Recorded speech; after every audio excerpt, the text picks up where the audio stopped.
La défense a embrayé sur les réquisitions de l'avocat général. Car fait inhabituel, le ministère public a requis l'acquittement pour l'accusé Laurent Dejean. Pas de preuves suffisantes, dit-il au juré, vous ne devez pas céder au risque d'une erreur judiciaire. Un argument aussitôt repris par la défense.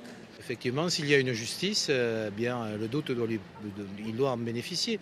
Il est certain qu'il y a un empilement, je le disais, de présomption, de suspicion à son encontre, mais la loi française est très claire. Si tout n'est pas parfait, c'est-à-dire que si la vérité n'est pas établie de manière parfaite, c'est le doute qui doit bénéficier à l'accusé. C'est la règle, c'est la loi. Au premier rang, la famille de Patricia Bouchon, son mari et leur fille restent impassibles. Une famille sans haine, sans vengeance, mais le mensonge ne doit pas triompher, plaident leurs avocats. Car au fil des débats, l'accusé s'est heurté aux contradictions, aux mensonges, aux arrangements avec la vérité. La famille demande aux jurés de juger en conscience.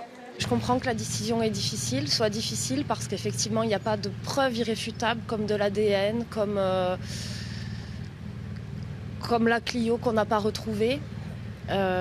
Donc je dirais qu'effectivement la décision est difficile, mais qu'on est quand même face à quelqu'un de terriblement instable et qu'il ne faut pas oublier que l'acte peut être reproduit malgré tout. Les jurés rendront leur verdict demain. Auparavant, à leur entrée dans la salle des délibérations, il leur sera rappelé que seuls les éléments qui font impression sur la raison doivent être retenus pour juger.